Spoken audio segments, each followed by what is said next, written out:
Good morning students.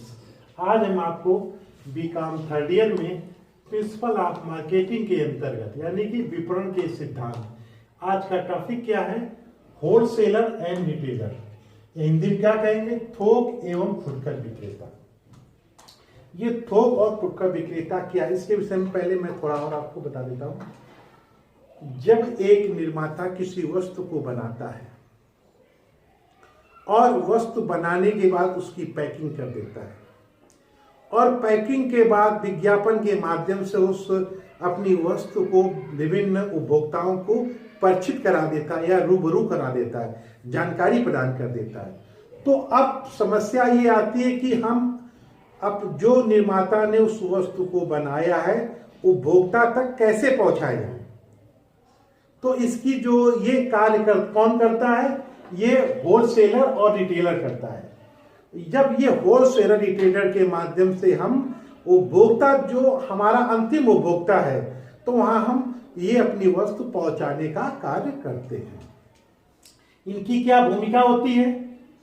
थोक विक्रेता वह विक्रेता है जो वस्तुओं को खरीद इस उद्देश्य से करता है, यानी कि थोक विक्रेता वो विक्रेता है जो इन वस्तुओं को खरीद इस उद्देश्य से करता है कि वो फिर फुटकर विक्रेताओं को, यानी कि जो थोक विक्रेता इस उद्देश्य से खरीदता है कि जो हमने वस्तु खरीदी है इनको हम पुनः फुटकर विक्रेताओं को या औद्योगिक या वाणिज्यिक संबंधी उपभोक्ताओं को या मध्यस्थों को बेचेगा। यानी कि हम इन जो हमारे उपभोक्ता है इनको हम थोड़ा थोड़ा माल बेचेंगे, लेकिन अंतिम उपभोक्ता को वस्तु नहीं बेचेंगे। यानी कि हम उपभोक्ता को वस्तु नहीं बेचेंगे, हम फुटकर व्यापारी को वस्तु बेचेंगे थोड़े थोड़े मात्रा में, जैसे वो हमारे पास लेके आएंगे, लेकिन हम उपभोक्ता को वस्तु नहीं बेचेंगे।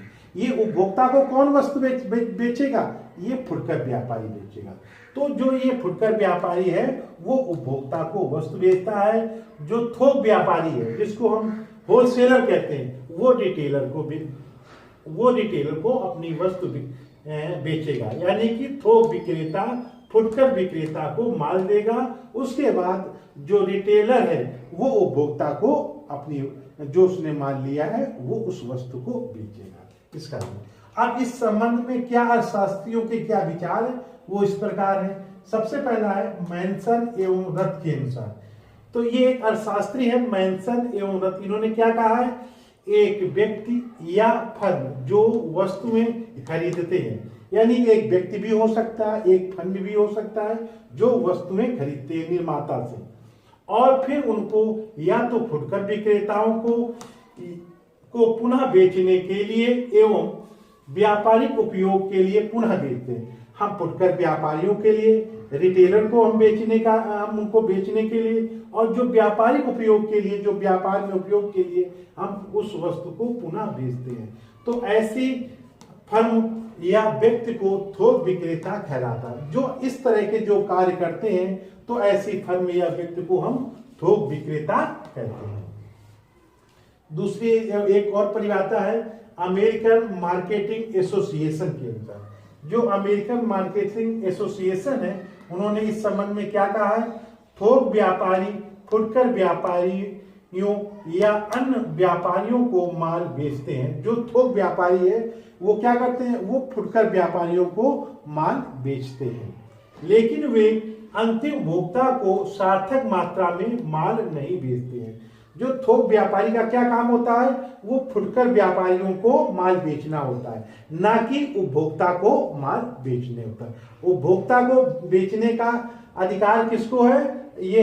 ये फुटकर व्यापारी। जो फुटकर व्यापारी है वो उपभोक्ता को माल बेचते हैं, जो थोक व्यापारी है वो फुटकर व्यापारी को देते हैं और फुटकर व्यापारी उपभोक्ता को माल वो बेचते हैं। तो इस तरह से इन्होंने अमेरिकन मार्केटिंग एसोसिएशन ने इस तरह से कहा।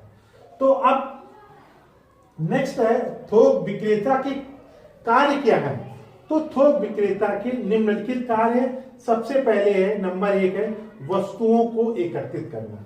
जब कोई निर्माता कोई वस्तु बनाता है तो ये क्या करते हैं? डिस्ट्रीब्यूटर उन निर्माताओं की बनी हुई वस्तुओं को अपने पास वो परचेज कर लेते हैं या खरीद लेते हैं। तो विभिन्न प्रकार की कंपनियों की जो वस्तुएं होते हैं वो अपने पास एकत्रित कर लेते हैं, और एकत्रित करने के बाद जैसे ही फुटकर व्यापारी उनके पास आते हैं तो थोड़ा थोड़ा उनको माल देने लगते हैं।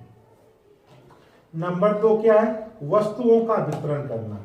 जब थोक विक्रेता विभिन्न कंपनियों के माल अपने पास एकत्रित कर लेते हैं, और जब फुटकर व्यापारी उनके पास आते हैं माल के लिए, तो वो जिस हिसाब से डिमांड होती है फुटकर व्यापारियों की, उसी प्रकार को वे उस वस्तुओं का वितरण करने लगते हैं।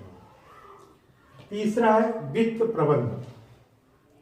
जो डिस्ट्रीब्यूटर हैं ये क्या करते हैं? ये थोक में कंपनी से यानी कि निर्माता से माल परचेज कर लेते हैं, वो नगद कर लेते हैं, और ये जब ये फुटकर व्यापारी आते हैं इनसे जो माल खरीदते हैं उधार ले जाते हैं। ये माल उधार लेके बाजार में उस वस्तु को बेचते हैं।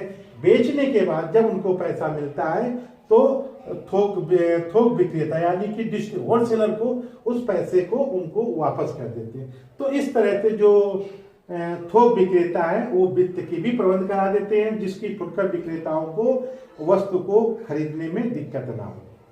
नेक्स्ट है नंबर 4 है श्रेणियन। तो जो थोक विक्रेता होते हैं वो विभिन्न प्रकार की जो अलग अलग निर्माताओं से वस्तु खरीदते हैं, उनका वो अपने यहाँ स्टोर अलग अलग कंपनी अलग अलग नामों का उनसे श्रेणियन कर लेते हैं।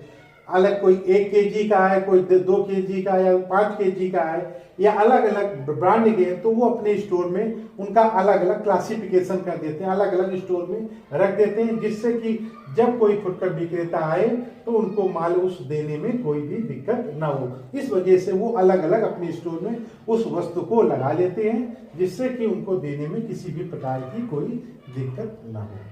नेक्स्ट है संग्रहण करना।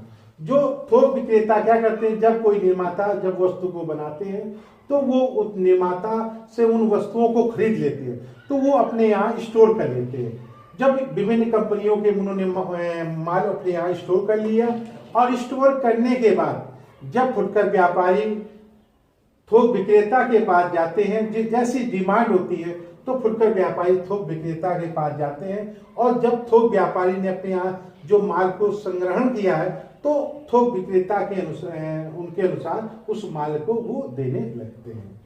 नेक्स्ट है जोखिम उठाना। तो थोक विक्रेता का एक महत्वपूर्ण है जोखिम उठाना, क्योंकि थोक विक्रेता क्या किया? उसने निर्माताओं से एकदम थोक में पूरी वस्तु ले ली है, लेकिन समय के साथ धीरे धीरे परिवर्तन होता है, कहीं उसके मूल्य में परिवर्तन हो जाता है या डिजाइन में परिवर्तन हो जाता है।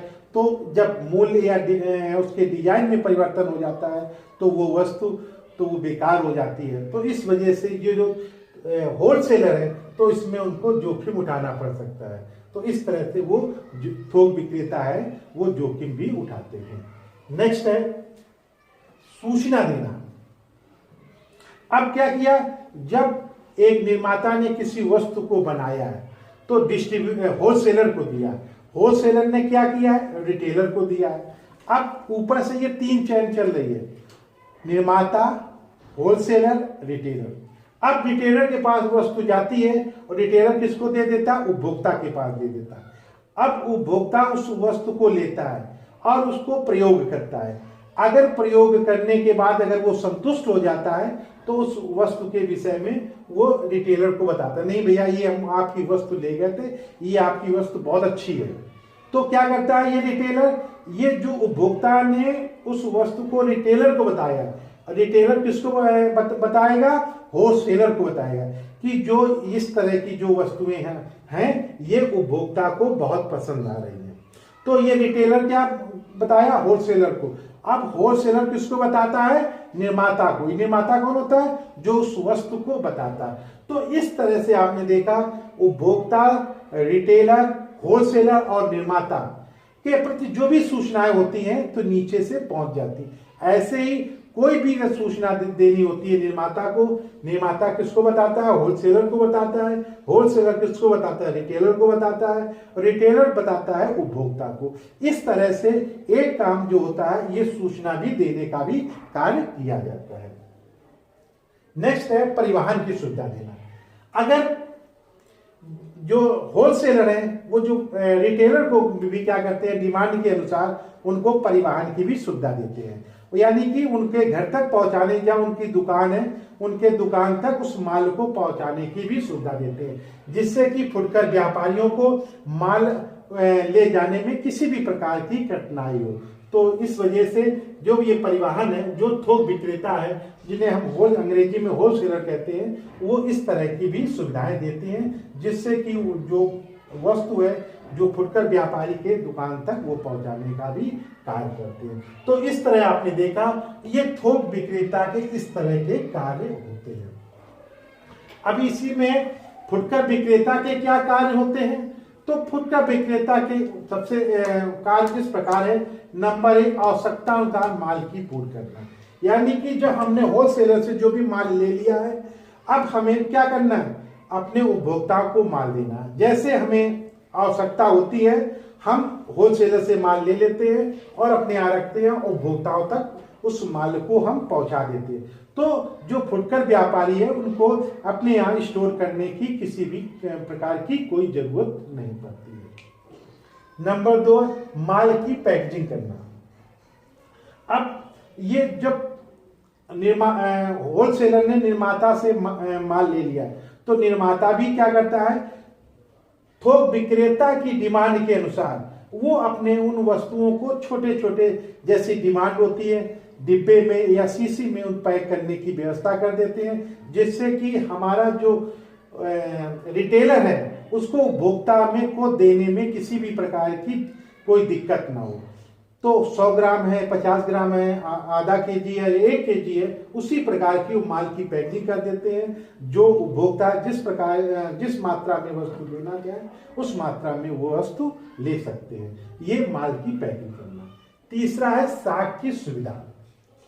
अब जब फुटकर व्यापारी थोक विक्रेता के पास माल लेने जाते हैं, तो वो लेन देन के माध्यम से, अगर उनका फुटकर व्यापारी अगर अपना लेन देन अगर अच्छा रखते हैं, तो एक उनकी गुडविल बन जाती है, तो वो उस माल को उधार भी ले सकते हैं थोक व्यापारी से।